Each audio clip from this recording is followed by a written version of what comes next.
오늘은 소율이 문답 94문에서 97문까지의 내용을 함께 나누어 볼 텐데, 이를 보기에 앞서 나눴던 88에서 93문을 간단하게 복습해 보도록 하겠습니다. 88문에서 93문은 은혜의 방편, 은혜의 수단에 대한 그러한 내용이었습니다. 그리스도께서 우리에게 구속의 은덕을 전달하시는 외적이고 통상적인 방편은 세 가지가 있었지요. 기억을 하시나요? 세 가지가 무엇 있었지요? 말씀이 있었고, 성례가 있었고, 기도가 있었습니다. 이 가운데서는 말씀이 으뜸이었는데, 특별히 이들을 설명함에 있어서 외적이고 통상적이다라고 말하는 것은 눈에 보이는 일반적인 것이다라고 하는 의미로서 은혜를 받는다라고 하는 것에 있어 주관적인 요소보다 더 중요한 객관적인 요소가 있다라고 하는 것을 나타내는 것이라고 그렇게 말씀을 드렸었습니다.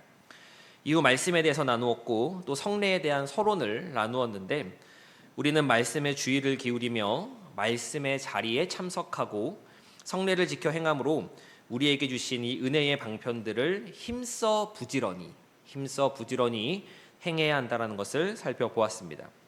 오늘은 이제 성례에 대해서, 이 세례와 성찬에 대해서 함께 나누어 보도록 하겠습니다. 함께 문답을 따라가면서 우리에게 주신 은혜의 수단을 생각해 보도록 할 텐데, 우리 교재 194쪽을 펴보겠습니다.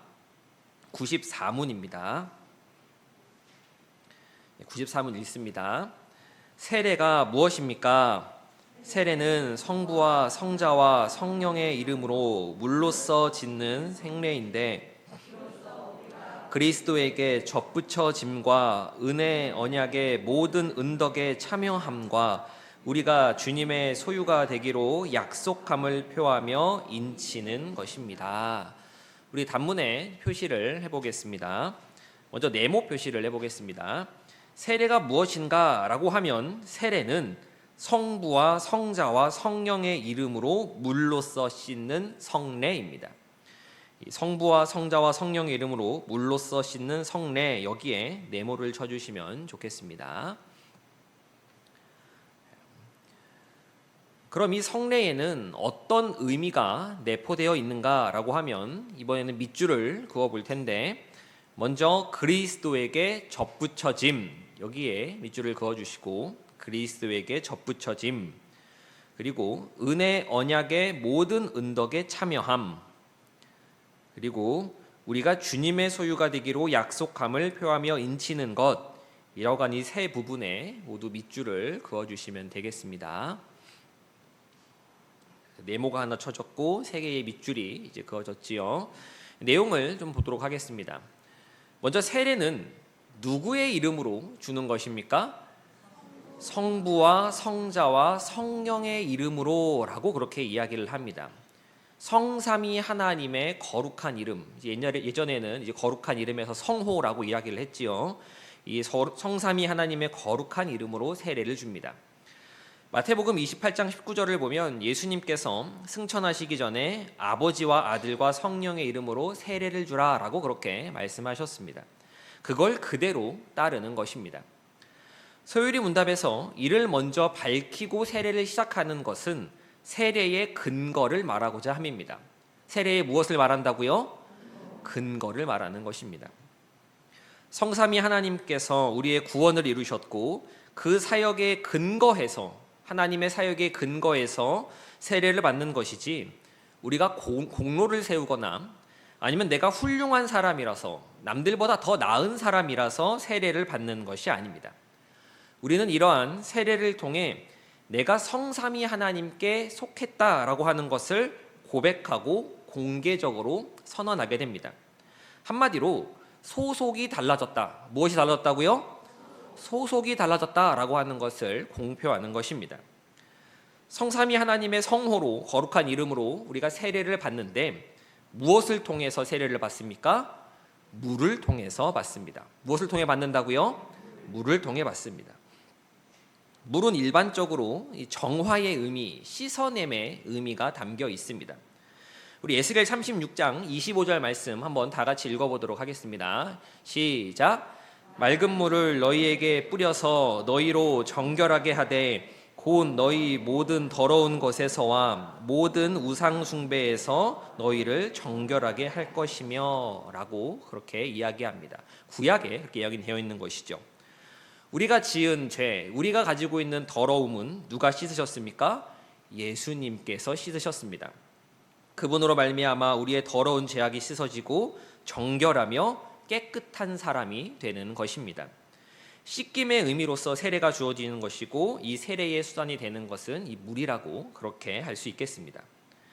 그렇게 세례를 받으면 어떠한 일이 일어나는가, 어떻게 되는가라고 하면 우리는 그리스도께 접붙여지고 은혜 언약의 모든 은덕에 참여하게 되며 주님의 소유가 되기로 약속함을 표하며 인치게 됩니다. 우리가 밑줄 그은 부분이지요. 여기 약속함을 표하며 인친다라고 하는 이 말은 다른 표현으로 나는 주님의 것이 되겠습니다라고 하는 서약이다라고 그렇게 이해를 하시면 됩니다.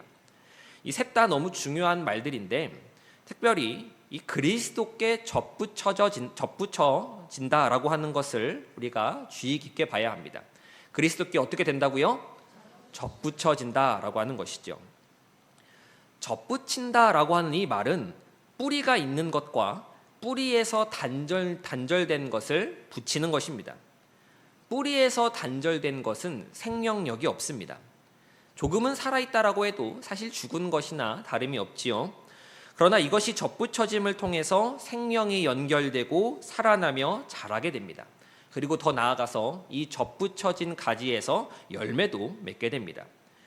마찬가지로 허물과 죄로 인하여 죽을 뻔한 것이 아니라 죽었던 사람들이 예수 그리스도께 접붙임을 받아서 살아나는 예수 그리스도의 생명으로 살아나고 자라게 되는 것입니다.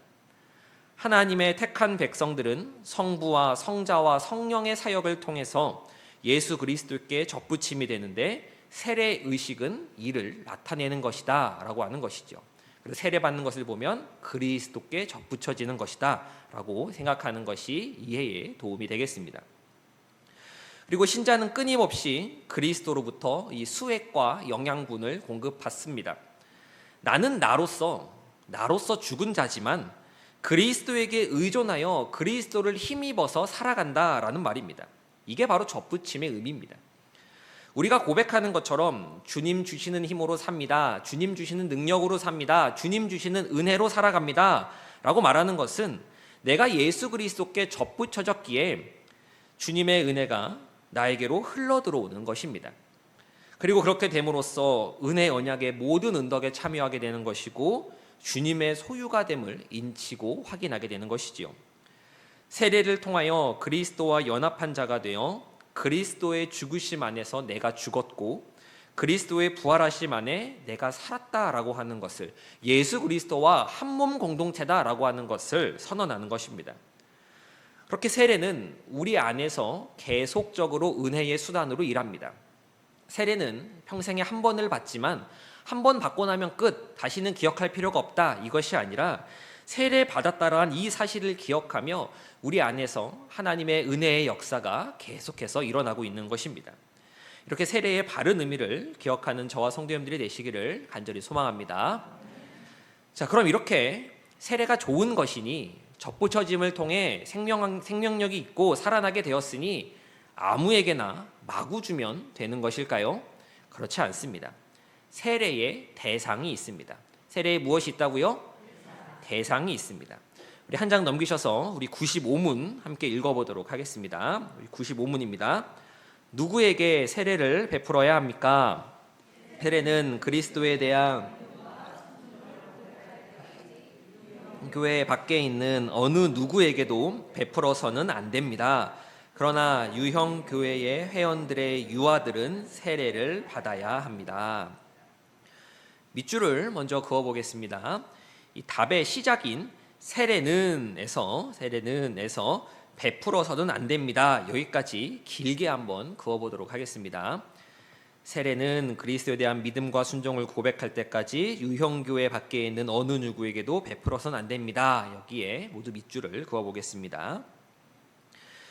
이 밑줄 위에 유형교회라고 하는 말이 있습니다. 여기에 동그라미를 하나 그려보겠습니다. 유형교회. 다음으로 이 유형교회의 회원들의 유아들은 세례를 받아야 합니다. 여기에도 밑줄을 한번 쭉 그어주시면 좋겠습니다. 유형교회 회원들의 유아들은 세례를 받아야 합니다. 우리가 동그라미를 유형교회라고 하는 것에 이제 그렸습니다. 이 유형교회다라고 하는 게 무슨 말이냐면 눈에 보이는 교회, 즉 가시적 교회라고 하는 그러한 뜻입니다. 그 옆에 유형교회 옆에 눈에 보이는 교회, 가시적 교회라고 그렇게 적어주시면 이해에 도움이 되실 것 같습니다. 이 유형교회라는 말은 즉 사람들의 눈에 보이는 교회, 눈에 보이는 교회당에 모여 신앙 고백을 하며 신앙생활을 하는 자들의 모임을 말하는 것, 이것이 바로 유형교회, 가시적 교회, 눈에 보이는 교회다라고 할 수 있습니다. 이 95문은 세례를 받을 수 없는 대상을 먼저 말하고 이와 더불어서 세례를 주어야 하는 대상, 특별히 유아들을 말합니다. 그리스도에 대한 믿음과 순종을 고백할 때까지, 무엇할 때까지요? 고백할 때까지 유형교회 밖에 있는 사람들은 세례를 받을 수가 없습니다. 여기서 고백이 강조됩니다. 우리가 수요 지성교회를 시작할 때도 신앙 고백으로 시작을 하지요. 이 유형교회, 가시적 교회는 이 신앙 고백과 연결이 됩니다. 그리스도에 대한 믿음과 순종을 고백하는 것, 내가 이렇게 믿습니다, 내가 이렇게 따릅니다 라고 하는 이것이 중요한 이유는 이것이야말로, 이 고백이야말로 유형교회를 구성하는 조건이기에 그렇습니다. 고백 위에 교회가 세워졌다라고 그렇게 말할 수 있는 것입니다. 세례를 받을 사람은 신앙 고백에 기초하여 유형교회, 즉 보이는 교회에 속하여 신앙생활을 하는 사람이어야 합니다. 이 말을 반대로 이야기하면 나는 예수님을 믿는다라고 말하지만 교회에 나오지 않는다, 나는 눈에 보이는 교회는 믿을 수 없다라고 말하는 사람에게는 세례를 베풀 수 없다라는 말과도 같습니다. 그리고 또 무엇을 말합니까? 누구에게 세례를 베풀어야 한다고 말을 하죠? 유아들에게 세례를 베풀어야 한다라고 말합니다. 이게 이제 유아 세례입니다. 유아 세례. 이 유아 세례를 주어야 하느냐 아니면 주지 말아야 하느냐, 나이가 차서 주어야 하느냐라고 하는 여러 의견이 나눠지는데, 장로교회 표준 문서인 웨스트민스터 이 소요리 문답 신앙 고백은 해야 한다, 유아 세례를 주어야 한다라고 그렇게 말을 합니다. 그런데 앞서서 이 교회라고 하는 것은, 또 이 세례라고 하는 것은 고백이 바탕이 되어야 한다라고 말씀이 드렸습니다. 고백 위에 교회가 서 있는 것이죠. 한두 살 되는 아이들, 이런 유아들이 스스로 신앙 고백을 할 수 있겠습니까? 할 수 없겠지요. 말도 못하는데 어떻게 신앙 고백을 하겠습니까? 그런데 왜 해야 한다, 왜 유아 세례를 주어야 한다라고 말하는 것일까요? 이것에 대해서 짧게 나눠보도록 하겠습니다. 예를 먼저 하나 들어보겠습니다. 부모가 다 예수를 믿습니다. 그리고 하나님께서 그 가정에 아이를 주셨습니다. 그런데 이 아이는 자기가 성장해서 15살이 되든 20살이 되든 자기 입으로 자신의 신앙을 고백할 때까지 언약 밖에 있는 외인, 이방인이다 라고 그렇게 말할 수 있겠습니까? 그렇지 않습니다. 하나님께서는 아브라함에게 할례라고 하는 이 언약을 통해 아브라함과 그에게 속한 모든 자녀들에게도 하나님의 언약이 미치게 됨을 말씀해 주셨습니다. 유아 세례도 이를 근거로 합니다. 구원은 우리의 능력에 있는 것이 아니라 하나님의 주권적인 은혜에 있다라고 하는 것을 고백하는 것입니다. 하나님의 언약 아래 들어온 믿는 부모의 유아들도 하나님의 주권적인 은혜로, 하나님의 어떤 적인 은혜로요? 주권적인 은혜로 구원을 얻는 것입니다. 나의 신앙, 이 나의 신앙을 나의 입술로 고백하는 것, 이것도 중요한 것은 사실이나 그보다 더 중요한 것, 그보다 더 상위의 것은 하나님의 주권적 은혜입니다. 하나님이 은혜를 주시고 하나님이 믿음을 주시고 하나님이 마음을 주셔서 우리의 신앙을 고백할 수 있는 것이기에 그렇습니다. 주체는 내가 아니라 하나님이십니다. 누구시라고요? 하나님이십니다. 이처럼 하나님의 주권적인 은혜로 구원을 얻는다라고 하는 것을 우리가 알고 또 믿기에 이 아이들이 아직 말도 하지 못하고 아무것도 모르지만, 자신의 신앙을 고백하지 못하지만 이러한 하나님의 언약에 근거해서 유아 세례를 베푸는 것이다 라고 이야기할 수 있겠습니다. 이러한 사실을 이제 우리가 어느 정도 좀 알고 있어야겠습니다. 이제 198조 96문을 보도록 하겠습니다. 이제 성례의 다른 부분 성찬이 나옵니다. 우리 이제 96문과 97문을 이어서 쭉 보도록 하겠습니다. 먼저 96문입니다. 성찬이 무엇입니까? 성찬은 그리스도께서 제정하신 대로 떡과 그분의 죽음을 나타내 보이는 성례입니다.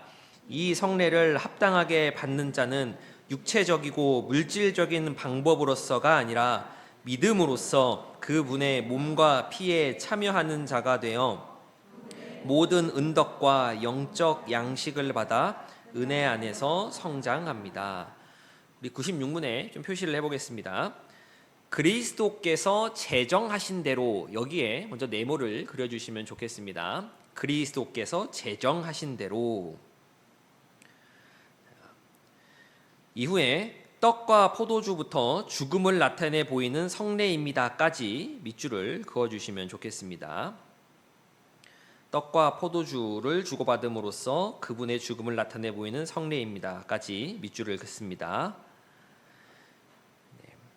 그리고 쭉 따라가시다 보면 믿음으로써라고 하는 부분이 나옵니다. 찾으셨나요? 예, 믿음으로써 여기에도 네모를 그려주시고 그 이후로 은혜 안에서 성장합니다까지 밑줄을 긋겠습니다. 예, 그분의 몸과 피에 참여한 자가 되어 그분의 모든 은덕과 영적 양식을 받아 은혜 안에서 성장합니다. 이 부분입니다. 줄을 그으셨으면 우리 넘겨서 97문 보도록 하겠습니다. 97문입니다. 성찬을 합당하게 받는 데 있어서 요구되는 것은 무엇입니까? 성찬에 합당하게 참여하는 자에게 요구되는 것은 주님의 몸을 분별할 줄 아는 지식과 주님을 양식으로 삼는 그들의 믿음과 회개와 사랑과 새로운 순종이 자신들에게 있는지 스스로 살피는 것입니다. 혹 합당하지 않게 참여하여 자기들에게 돌아올 심판을 먹고 마시지 않도록 해야 합니다. 성찬에 있어서 요구되는 것, 성찬을 받는 수찬자라고 얘기를 하죠. 수찬이라고 이야기를 하는데 이 성찬을 받는 사람에게 요구되는 것을 말합니다. 네모 표시를 3개 해보도록 하겠습니다. 성찬을 합당하게 받음에 있어 요구되는 것 3가지입니다. 먼저 주님의 몸을 분별할 줄 아는 지식, 여기에 먼저 네모를 그려주시면 좋겠습니다. 주님의 몸을 분별할 줄 아는 지식. 그리고 다음으로 주님을 양식으로 삼는 그들의 믿음까지 밑줄을 네모를 그려주시면 되겠습니다. 주님을 양식으로 삼는 그들의 믿음까지입니다. 그리고 끝으로 회개와 사랑과 새로운 순종, 여기에도 네모를 그려주시면 좋겠습니다. 주님의 몸을 분별할 줄 아는 지식, 주님의 양식으로 삼는 그들의 믿음, 회개와 사랑과 새로운 순종입니다. 우리가 가지고 있는 이제 한글 번역으로는 믿음과 회개와 사랑과 새로운 순종이라고 계속 이어져서 한 번에 나타나는데, 이 내용을 영어 원문으로 보면 믿음하고 끊어집니다. 믿음하고 끊어지고 이어서 회개와 사랑과 순종이 나옵니다. 그래서 원문의 의미를 조금 더 살리고자 믿음과 회개 부분을 끊어서 우리가 표시를 한 것입니다. 그리고 심판을 먹고 마시지 않도록 해야 합니다. 여기에 밑줄 긋도록 하겠습니다. 심판을 먹고 마시지 않도록 해야 합니다. 성찬은 성례입니다. 이를 누가 정하셨습니까? 예수님께서 정하셨습니다. 그리스도께서 정하셨지요. 이 복음서를 보면 우리가 아는 것처럼 예수님께서 십자가에 달려 돌아가시기 전에 제자들과 식사를 하셨는데 그때에 이 성만찬을 제정하셨습니다.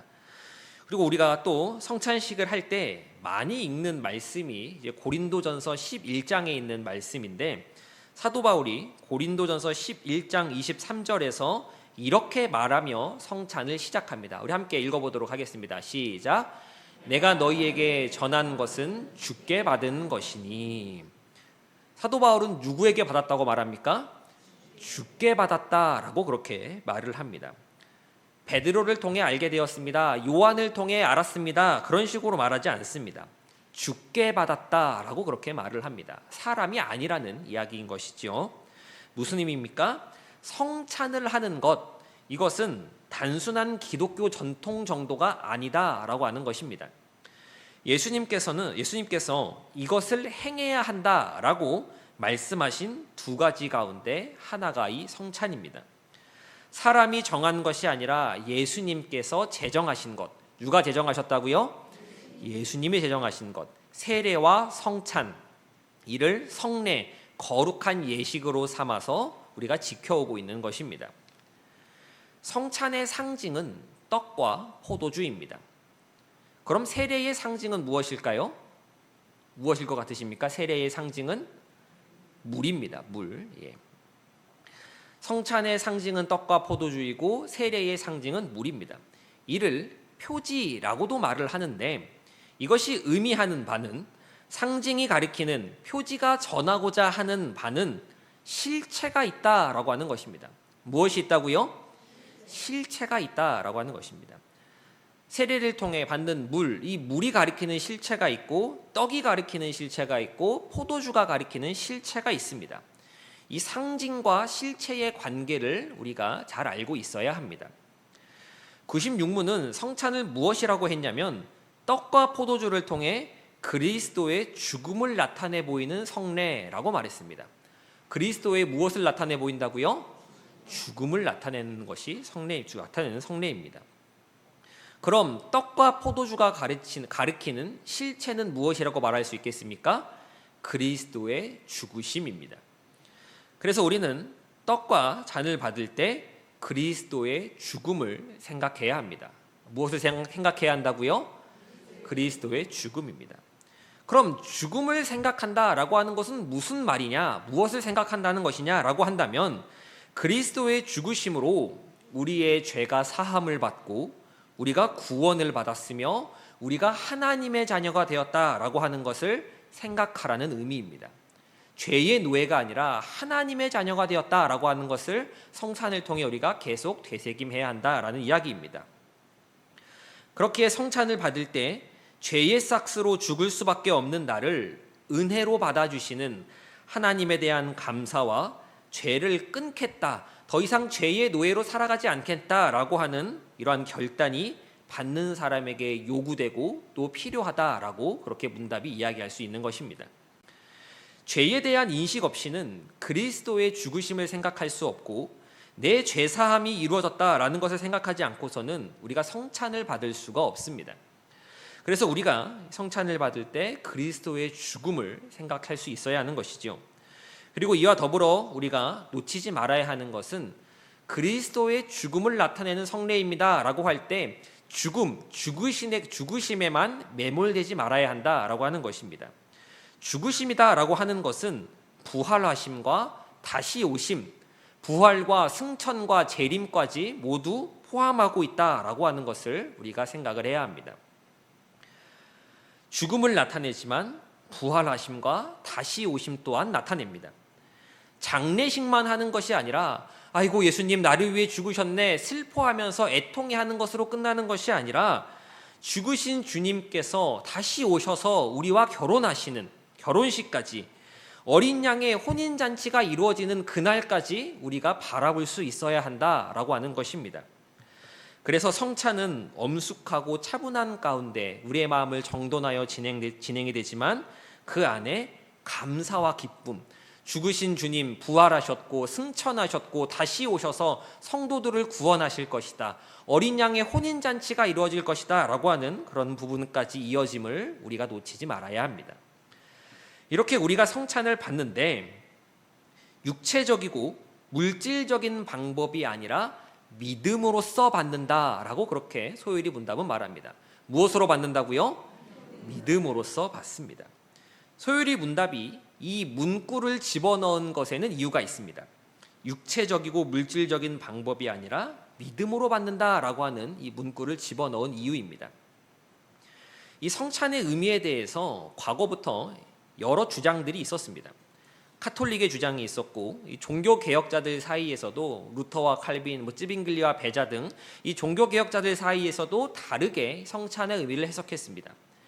카톨릭은 화채설을 이야기했고, 루터는 공제설, 칼빈은 영적 임재설 등을 이야기를 했습니다. 그 외에도 이제 기념설 등이 있는데 이를 다 설명하기에는 시간이 부족하고, 이 카톨릭과 우리 장로교 칼빈이 말하는 이 영적 임재설에 대한 내용만 잠깐 짚고 넘어가도록 하겠습니다. 카톨릭은 화채설을 말합니다. 어떤 설을 말한다고요? 화채설입니다. 한자로 표현하면 될 화자에 몸 채자를 씁니다. 화채, 몸이 되었다라고 하는 그러한 이야기입니다. 신부가, 사제가 그 성찬을 집행할 때에 떡과 포도주가 예수님의 몸이 됩니다. 몸으로 바뀌는 것이지요. 육체적이고 물질적인 변환이 일어납니다. 앞에 놓여 있는 것은 그대로 떡이고 그대로 포도주이지만 사제가, 신부가 그것을 집행할 때에, 성찬을 진행할 때에 이것이 예수님의 몸이 된다라고 그렇게 말하는 것입니다. 소율이 문답에서 육체적이고 물질적인 방법이 아닙니다라고 말하는 것은 이 카톨릭의 화채설을 저격하는 것입니다. 그래서 카톨릭의 화채설이 잘못되었다라고 하는 것을 밝히는 것이지요. 여전히 똑같은 떡이고 똑같은 포도주인데 본질이 변했다라고 말하는 것이 로마 카톨릭의 주장입니다. 그럼 본질이 변한 이 떡과 포도주, 예수님의 살과 피를 내가 먹으면 어떻게 되겠습니까? 예수님과 내가 하나가 됩니다. 예수님의 살과 피를 실제로 내가 먹었다라고 할 수 있는 것이죠. 그럼 나는 예수님과 하나가 됩니다. 예수님의 몸과 피를 먹고 마셨기에 그렇습니다. 그럼 나는 은혜를 자동적으로 받습니다. 어떻게 받는다고요? 자동적으로 받습니다. 이게 이제 로마 카톨릭이 말하는 화채설의 주장입니다. 받는 사람이 어떤 태도를 가졌건 어떤 마음을 가졌건 내가 예수님의 살과 피를 물리적으로 먹었기 때문에 나는 자동적으로 그냥 은혜를 받는 것입니다. 카톨릭은 그렇게 받아들입니다. 그럼 우리 장로교 또 칼빈은 어떻게 받아들였는가, 어떻게 성찬을 받는가라고 하면 성찬 가운데 영적인 임재가 일어난다라고 하는 것으로 받아들입니다. 어떤 임재가 일어난다고요? 영적인 임재입니다. 성찬 때 그리스도께서 영적으로 임재하셔서, 그 자리 가운데 영적으로 임재하셔서 성찬을 받는 자들, 이 수찬자들에게 은혜를 주시고 영적인 감화를 주시는데, 이 감화는 성령님을 통해 영적으로 신비하게 주어진다라고 그렇게 받아들입니다. 성찬을 받는 자는 믿음으로, 영적이니까 눈에 보이지가 않죠. 믿음으로 은혜를 받아들이고 그리스도의 몸과 피에 참여하게 되는 것입니다. 그리스도께서 육체적으로나 장소적으로 임재하시는 것은 아니지만 영적으로 믿음으로 이 성찬을 받는 신자들과 연합하시는 것입니다. 무엇 하시는 것이라고요? 연합하는 것입니다. 우리는 그렇게 성찬을 받아들이고 참여합니다. 성찬을 통해서 우리는 그리스도와 연합하게 된다라고 말씀을 드렸는데, 이 그리스도와 연합된다라는 말은 더할 나위 없이 영광스러운 표현입니다. 아까도 접붙임에 대한 말씀을 나눴는데 이 접붙임이 바로 그리스도와의 연합입니다. 왜 이것이 영광스러운 표현인가라고 하면 그리스도께서 하신 일 가운데 또 그분이 누리시는 모든 권위 가운데 우리도 참여하게 된다라는 그런 의미이기 때문에 그렇습니다. 그런데 이러한 성찬에 참여할 때 요구되는 것이 있습니다. 97문이 그 요구되는 것을 다루고 있는데, 먼저 주님의 몸을 분별하는 지식이 필요합니다. 이 말씀에 대한, 이 내용에 대한 근거는 고린도전서 11장 29절에서 찾아볼 수 있습니다. 우리 함께 읽어보도록 하겠습니다. 시작. 주의 몸을 분별하지 못하고 먹고 마시는 자는 자기의 죄를 먹고 마시는 것이니라. 그렇게 이야기를 했습니다. 무슨 의미냐면, 성찬을 받을 때 나는 세례 받았으니까 아무런 거리낌 없이 성찬해도 돼, 이것이 아니라 성찬을 받을 때 성찬을 받기 합당한 거룩한 삶으로 미리 자신을 준비함이 있어야 한다라고 하는 것을 가리키는 것입니다. 이 성경에서 또한 이런 데서 첫 번째로 이야기하는 것은 중요하다라는 의미인 것이죠. 그래서 우리가 교회에서 성찬을 할 때 미리 광고를 하는 겁니다. 미리 광고를 다음 주에 성찬이 있습니다. 언제 성찬을 합니다. 라고 말하는 것은 그냥 알고 계세요. 이게 아니라 성찬에 합당한 거룩한 삶으로 미리 자신을 준비하고 있어라 라는 그러한 의미가 담겨 있다라고 하는 것이죠.